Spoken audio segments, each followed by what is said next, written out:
you know, but let's give them a little look into your process, and I'll give you just a brief into my process of like when I review something or when I reviewed something, it was never a secondary thing, right? I'm listening to it while doing nothing else multiple times, reading the lyrics while I'm listening to it, thinking about their previous albums and where they sit in terms of the culture. Like, because some people you like, you know, you give them a bad review and they're like, you didn't listen to the album enough. And I'm like, I listened to the album. I give you a shit ton of undivided attention. I'm sure Anthony, when you're queuing up to do a review, you're going to give them a ton of undivided attention.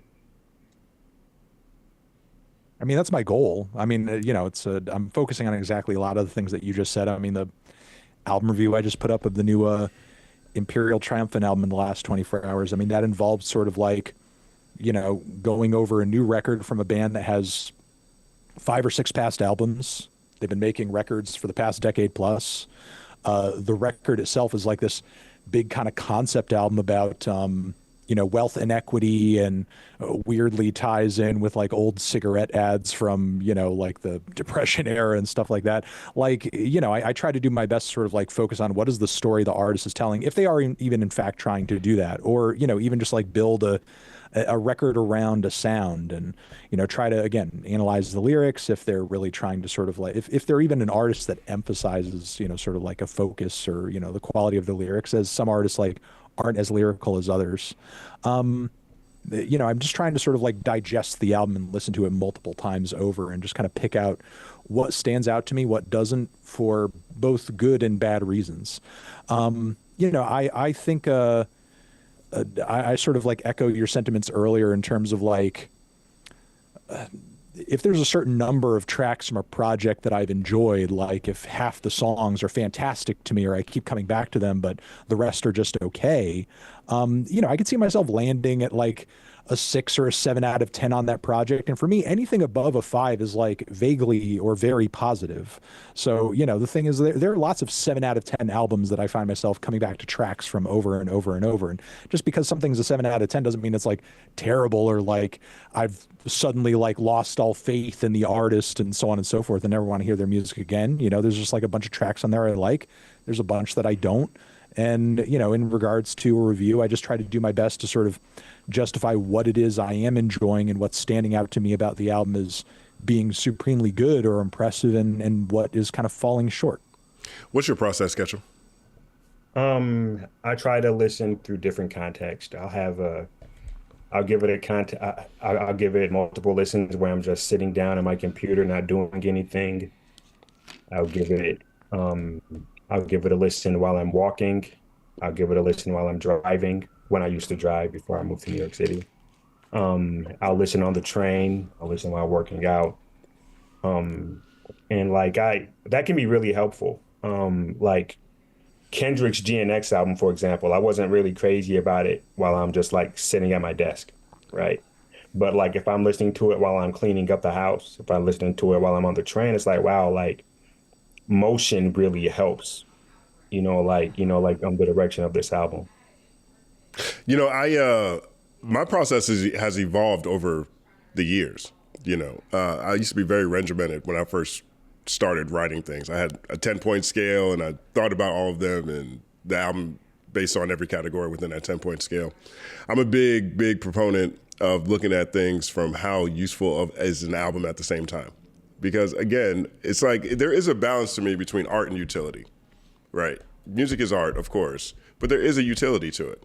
You know, there is an escapism that people go to music for, or a level of inspiration, or, you know, to help get through hard times or work or celebrate or whatever it is, right? And so, you know, to use the sexy red analogy, right? She gonna go up in the club. She might not go up, you know, when you're feeling meditative, but she gonna go up when you go outside. Right, so I always look at like the 5-tool album. Like, can you smoke to it? Can you work out to it in the gym? Can you drive to it? Can you clean the house to it? Can you drive to it? Can you downshift into Mac mode and smack bellies to it? Can you dance to it? Right. That was Yeah, it's the club. Yeah, that's the club one, right? I mean, if you can do those things, and there's some songs and some albums that you could actually do all those things too, even if those things are contradicting. And that to me is just a different level. Like if you look at a Five Tool song, like a song like Dove's Cry is a Five Tool song to me. Like there isn't a place where that song really doesn't work in my life, right? Flashing Lights by Kanye West is a Five Tool song. And there's been albums that represent that. And, from my point of view. And so that's just a different echelon. Now, from a rating standpoint, that's always a different thing. And a lot of times, most of my ratings were under while I was with the publication. And that's usually rating by committee for one reason or another. But I'll always look at the art of it and the utility of it. And those are my two most prominent things. Yeah. Like, where does this work and why? By the way, to go back to the Skip conversation, Eminem's Kim. Skip. The song does exactly what it set out to do. Right. I skip it every time. Every I can't time. do it. I can't do it. Every time. For each, this is really great. I appreciate this. I want to wrap this up pretty soon. I don't want to take too much of you guys' time here, but I'm very curious if you guys have a review that you've done at any point in time where you look back and you're like, yeah, I nailed it. And if you have another review that you've done at different points in time where you're like, I wish I could take that one back. That one didn't age too well. Oh my God. I think it might have been my third review. I reviewed Wu-Tang's first album and I was like, there's too many people on here. It's so confusing. How do I know who to listen to and who's talking at any given moment? There's 9 of them.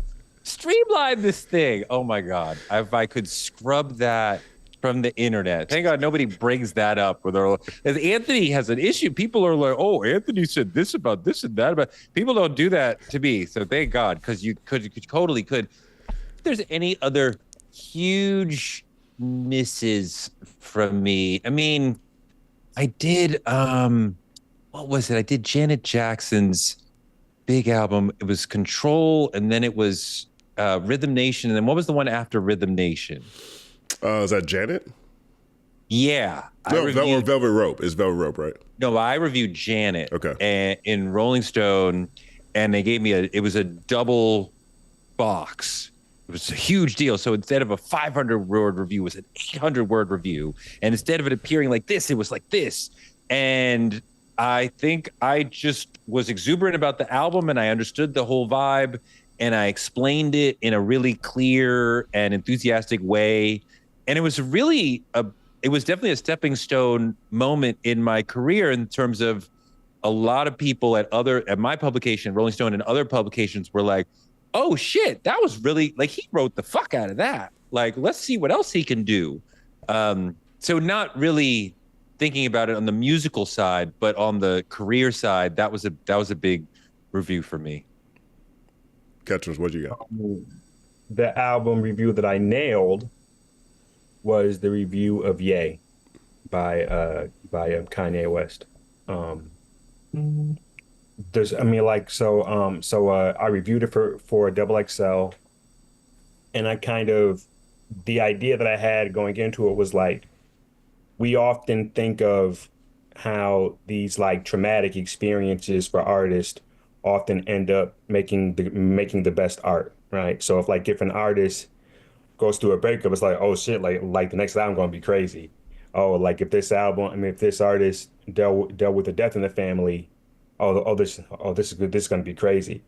But the point that I was making about Ye was like, sometimes these artists go through shit and the album suffers because they don't know how to really process what they're dealing with.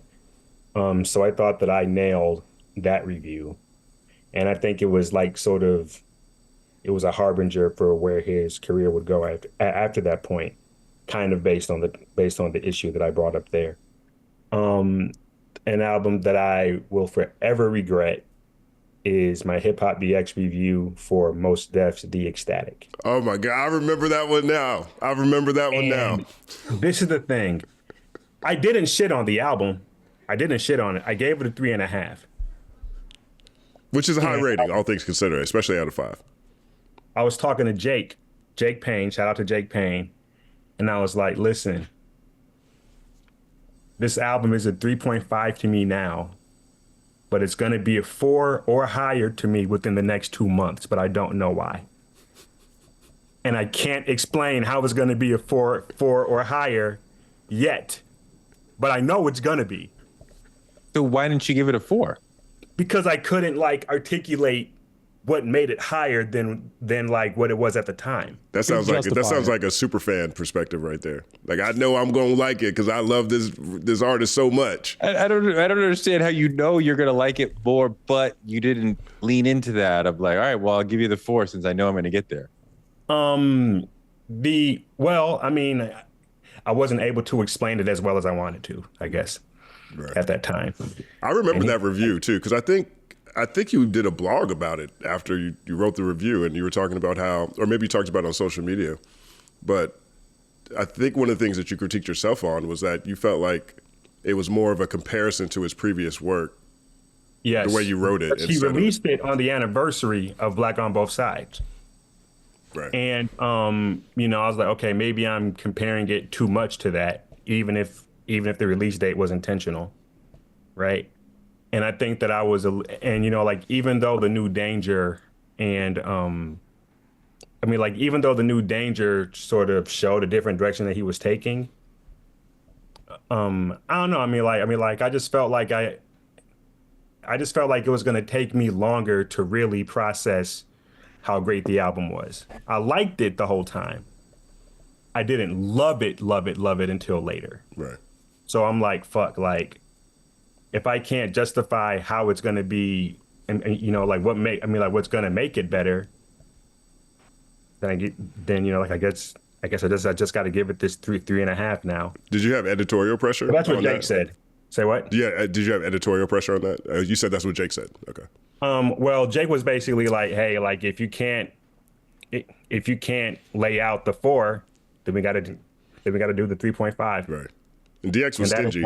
DX was stingy. DX in that era was very stingy too. Yeah, and that is now my favorite album. Album of his now. Wow. And it just breaks my heart, man. That is my favorite album. It's my favorite album of his and one of my favorite albums ever. Wow. And, all right, let's make a clip for the internet. What does Anthony regret? I think my most recent one, and I mean, I have the joy of being control in my platform in a way where when I do have like a big enough of a regret, I actually can come onto my YouTube channel and be like, hey guys, like, look, I'm literally gonna re-review this now. Yeah. A lot of magazines did that too. Do the whole thing, and the most recent example of that was Mac Miller with Swimming. That record, I was brutally harsh on it out of the gate, much in the same way that I was on Divine Feminine. During that era, at first, I didn't really like the woozier, spacier production. I wasn't really into him sort of like leaning more into sort of like this very kind of low-key, sleepy singing style that he was doing. Obviously, he wasn't doing it to the same degree as he was on Swimming. And, I just sort of, in the context of that album's original release, and I don't think I was alone in this, there's a lot of people that sort of like jumped down my throat over that review who, they themselves sort of like, either from their own minds or sort of like will ignore the immediate history of the album's release, being that a lot of people are like, it's okay, it's all right, it's not mind-blowing. But then he passed away, and with my review being one of the biggest that were out there, like, people were flipping fucking shit nonstop. Like, there were fans who were in my DMs going as crazy as to be like, you fucking killed him, he's dead because of you, he probably saw your review and got really upset. And it's like, bro, chill the fuck out. I don't think this man was holding on by a thread, and my review was like the last thing he saw, and he's like, it's over. I'm sure he had bigger things going on in his life than my opinions about his music. And to say such a thing like displays a vast ignorance to how multifaceted and dynamic of a person he was.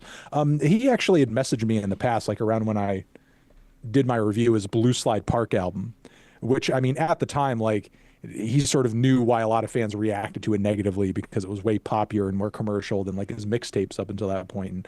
And for the most part, he took the review in stride, you know, and seemed like pretty chill about the whole thing. Wait, is that the one that most bugs you out of the things that, because there's a couple things that people chirp about. Maybe you're like, I don't care about any of those. Is that I would say that one did bug me quite a bit because I did sort of like, after all of that, you know, negativity, when a bulk of it sort of like calmed down, I think like, you know, 5+ years later, I did like have a conversation with some friends of mine who are genuinely into his music. And I was kind of like, you know, I trust your taste. I know you're a fan of him in that album. Why do you like it? You know, and then I actually like heard them out as opposed to sort of like listening to people just kind of fly off the fucking handle online. And then they were like, oh, you know, it's this reason and that reason, and I'm really into it, you know, and these are my favorite tracks. And I was like, okay, let me listen to those and try to like get back into it without thinking about it in the context of like, oh, I like Good AM more, and oh, I like Faces more, and I don't really like this low-key vibe that he's going for. And then also understanding better on top of that, sort of like what emotionally and mentally he was obviously going through around the time of that album. Also keep in context, when I did my re-review of the record and scored it much higher, I had also reviewed and heard Circles, which I loved when that came out. So, you know, that obviously also added to the context of how he felt about the record at the time too. But yeah, I would say that like in terms of like recent instances, is the review that was bugging me so much up until a point where I felt I had to re-review it and just really kind of do a 180 on my opinion with it. Wow. I have there's two interviews that really stand out, or reviews rather, that stand out to me. One is I reviewed Yeezus, and at that time it's probably Ye's most polarizing project. But I was editor-in-chief. People forget that. People forget it, right? And it was one of his most polarizing. I mean, he's had multiple polarizing projects, but that album was polarizing upon release, and a lot of people just kind of, you know, see it now as like, oh yeah, it's one of his best. But it's like people were debating about it endlessly, and especially because like 808s was polarizing in a different way. Like this one was like totally different. But I was editor-in-chief of DX at that point in time, and I had the review, and so I asked the staff what they thought. Right, because I liked it a lot. And so in our editorial meeting, we were talking about ratings. And everybody was like 3.5. And I was like, we can't give this a 3.5. Like, we're either giving this. So I took what everyone said, and I was like, okay, if they're giving it a 3.5 and I like it, I'm giving it a 4.5. Right, so I gave it a 4.5. It's one of my favorite reviews I ever wrote.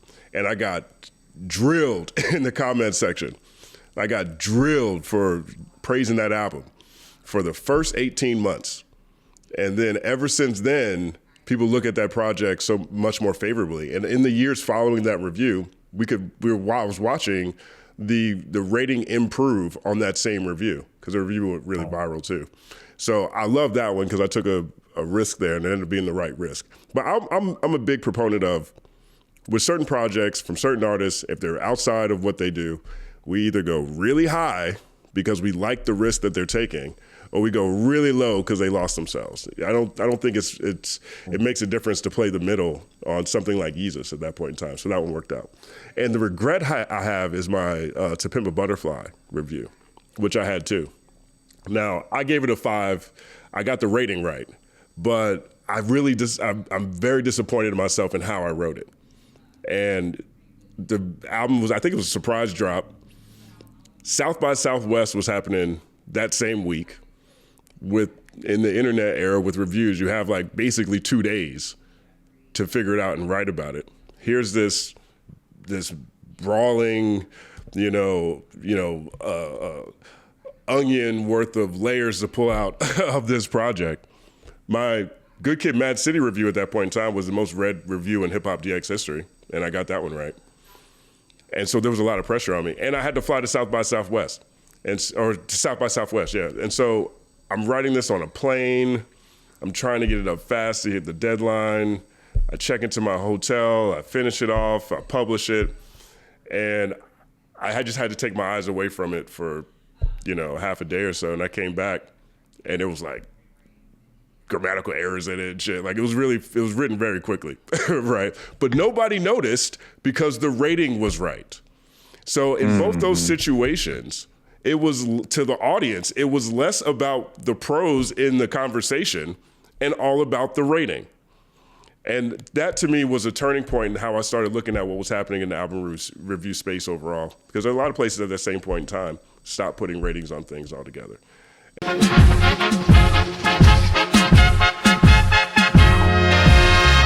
Justin Hunte is here, it's all happening.